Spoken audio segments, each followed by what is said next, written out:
Okay, welcome to my channel English Literature. Today we read about the three literary periods of Chaucer's. Chaucer's literary works are divided into three literary periods: the French period, the English, the Italian. So with Chaucer, a new era began in the history of English literature. He is the most formidable literary figure before Shakespeare. Chaucer's literary works are divided into three periods. The first one is the French period. This phase stretched approximately from 1359 to 72. His poems, including love lyrics and allegorical poems of this period, are modeled upon French original, and that's why this period is named as French period. His major works in this period are The Romance of the Rose, the most lengthy work of art of this period. It is written in octosyllabic couplets, and it was a translation of French Roman de la Rose. The next important work is the Book of Duchess. Now, there are some important aspects regarding this book that you have to keep in mind. Number one, it is a dream allegory. Number two, it is a dream allegory on the death of Blanche. And who is Blanche? Is the wife of Chaucer's patron, John of Gaunt. It was written in octosyllabic couplets. John of Gaunt here was represented by a knight who expressed his sorrow at the death of his lady. John Lydgate's A Complaint of the Black Knight is based on Chaucer's The Book of Duchess. So you have to keep in mind this point, that John Lydgate's A Complaint of the Black Knight is based on Chaucer's which book? That is the Book of Duchess. Now, the additional poems of this period are Compleynte to Pite, ABC, The Prayer of Our Lady, Compleynte of Mars. These are not so important, so we will not discuss about them in details. Now come the Italian period. During his visit to Italy, we already know that Chaucer was sent in various missions to various countries as a diplomatic mission by the kings. So during his visit to Italy in 1372, Chaucer came into contact with such literary exponents like Dante, Boccaccio, Giotto, etc. And his encounter proved very stimulative for his literary career. Whatever he experienced from their writings or after reading their literature, they are reflected in Chaucer's work in this period. He travelled to Genoa, Pisa, Florence and Lombardy, imbibing readily the new spirit of Renaissance. Under the influence of his Italian masters, Chaucer reoriented his medieval outlook as a result of the impact of new intellectual forces. So, Renaissance was started first. Renaissance was started first in the Italy. We know all that it is the birthplace. Renaissance birthplace is in Italy. So, when Chaucer went there, in England, Renaissance was not present. So when Chaucer visited Italy, those spirit of Renaissance that was in the writing of Dante, Boccaccio, Giotto, etc. became Chaucer's influence. So in Chaucer's writing of this period, we find that influence. And this period extended approximately from 1373 to 86. And major works of this period were Troilus and Cresside. It is a long poem, partly adapted and partly translated from Boccaccio's Il Filostrato. It is very important to keep in mind. It was an epic poem and a courtly romance dedicated to John Gower. So again, this is very important to note down that which of Chaucer's works were dedicated to John Gower. You can ask in this way. So then you have to tell that it is Troilus and Cresside. Again, if it is asked that Chaucer's Troilus and Cresside was dedicated to whom, then it will be John Gower, a contemporary writer of Chaucer. The poem dealt with the story of Troilus and Cresside and the siege of Troy. It was written in rhyme royal, and Shakespeare later used this in his play we all know, Troilus and Cressida. So what is the source of Shakespeare's Troilus and Cressida? So Shakespeare's Troilus and Cressida source is Chaucer's Troilus and Cressida. It is a representation of the classical theme of Trojan War. We all know about Iliad and Odyssey, and that story of Iliad and Odyssey of Trojan War is reflected in this story, in this book. The story is centered around Troilus' love for Cressida and her faithlessness. Okay. The next important work is the Parliament of Fowls. It is a dream vision in Rhyme Royal. What is Rhyme Royal? It is actually a Chaucerian stanza form. Here we are introduced to the idea of St. Valentine's Day. So nowadays, St. Valentine's Day is very important. So St. Valentine's Day comes from the concept of St. Valentine's Day comes from where? Chaucer's Parliament of Fowls. This poem is about 700 lines and it begins with the narrator reading Cicero's Somnium Scipionis. Somnium Scipionis, tongue twister. The Dream of Scipio. The poem, this is very important to keep in mind that the narrator was reading what? While in the Parliament of Fowls. So the narrator was reading Cicero's Somnium Scipionis. The poem is an allegory on the betrothal of Richard II to Anne of Bohemia. So again it is very important that what was the occasion on which this book was written.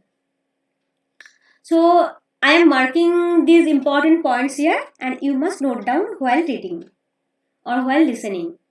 Okay, you must keep all the information just like a short note, a type of mind map. You don't have to read in details, but keep these points in your brain.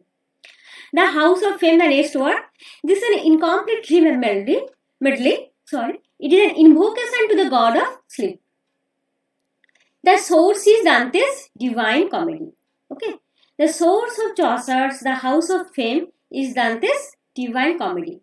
In Lydgate, the Temple of Glass and Pope's Temple of Flame, we will find the influence of Chaucer, the House of Fame. Okay, so Chaucer's House of Fame was influenced later poets like his contemporary Lydgate, but more later, that is, it is wrong, not more later, but again after many years, that is Pope's Temple of Fame. Next, the Legend of Good Women. This poem is also written in the form of a dream vision in iambic pentameter of heroic couplet. The poem recounts 10 stories of virtuous women in 9 sections.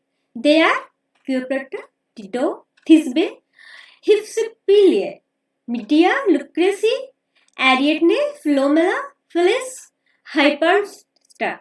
Okay, so these 9 women are represented here. Cleopatra, Dido, Thisbe, Hypsipyle, Medea, Lucrece, Ariadne, Philomela, Phyllis, Hypernestra. Okay. This source is Virgil's Aeneid. So you have to keep in mind this name that maybe there will be 4 options and one option is not including here some other name, then you can choose from them. Just keep in mind as if there is any odd number like name, then you can choose from it. The source is Virgil's Aeneid. Ovid's Metamorphoses and Heroides. Again, it is the source.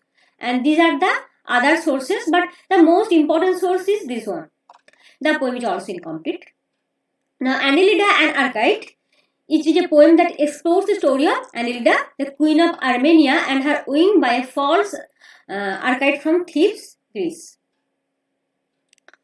Now, the English period. The English period that extended from 1386 to 1400. This covers only a few years, but it contains Chaucer's masterpiece, the Canterbury Tales. This is the greatest literary piece of his literary career. About 1700 lines of this poem are written in verse, though it is named as tales, but it is not in tales, it is in poem, and only 2 stories are in prose, that is the tale of Meliboeus and the Person's Tale. Now the Canterbury Tales, it is written in the form of heroic verse, and we'll discuss in detail about Canterbury Tales in our next video, because actually Canterbury Tales is it needs a vast and detailed discussion, so we cannot do that in this video. So now we can look at the literary characteristics of Chaucer. So Chaucer's literary work was divided into three periods: French, Italy, and English. We have already discussed about that. Again, you have to remember the particular works of these periods. You cannot include Italian periods work in French or French in Italy. You have to keep in mind which works included in the Italian period, which in French, and for English you don't have to take tension. It is the only magnum opus, the Canterbury Tales. As Chaucer travelled to many countries like Italy, France on a diplomatic mission, in his writing we find the effect of those experiences. He came to contact with the early Renaissance in Italy and such personalities. You have already read about that. Dante, Petrarch, Boccaccio. Chaucer is surrounded by courtly life. Okay. And in his writing, we don't get the reflection of contemporary religious and social issues so much as they represented the courtly life more. But though I think that in Canterbury Tales, there are the characters from the various start of the life, but most the other works of Chaucer, they only mostly represented the courtly life that Chaucer experienced himself. So the first serious use of humor in literary pieces was again found in Chaucer, the use of humor in literature. His poetries are more pleasing for the brushstrokes of rich humor that he used so efficiently. Sometimes the humor took the effect of boisterous farce, but at the same time it kept the intellectual intonation. Chaucer had great variety in character sketching and dealing with multiple themes: allegories, love stories, romances, both religious and secular, tales of chivalry and adventures. Okay, so though his literary career was divided into three parts, yet the Canterbury Tales written in English period was his magnum opus. Now, Chaucer's works are mostly imitative. You can remember that the Roman de la Rose, Roman of the Rose was based on the translation of the Roman de la Rose, and based on or translated from the pieces of great classical writers. But the Canterbury Tales was the exception. It was his individual influence was in this work. Chaucer introduced a stanza form that is 7 lines long and uses the rhyme scheme A B A B B C C. It is also called rhyme royal. It was first used in Chaucer's long poem Troilus and Cressida, and then later in Parliament of Fowls. Very, very important, you have to keep in mind that Chaucer's rhyme royal. Who invented rhyme royal? Chaucer. And what is rhyme royal? Then you can say it is a 7-line stanza with the rhyme scheme A B A B B C C. And Chaucer used first this type of rhyme stanza, that is in Troilus and Cressida, and then in Parliament of Fowls. In Chaucer's works, the medieval and the modern seem to have met and blended finely. So, in our next video, we will discuss in detail his magnum opus, the Canterbury Tales. And bye for now.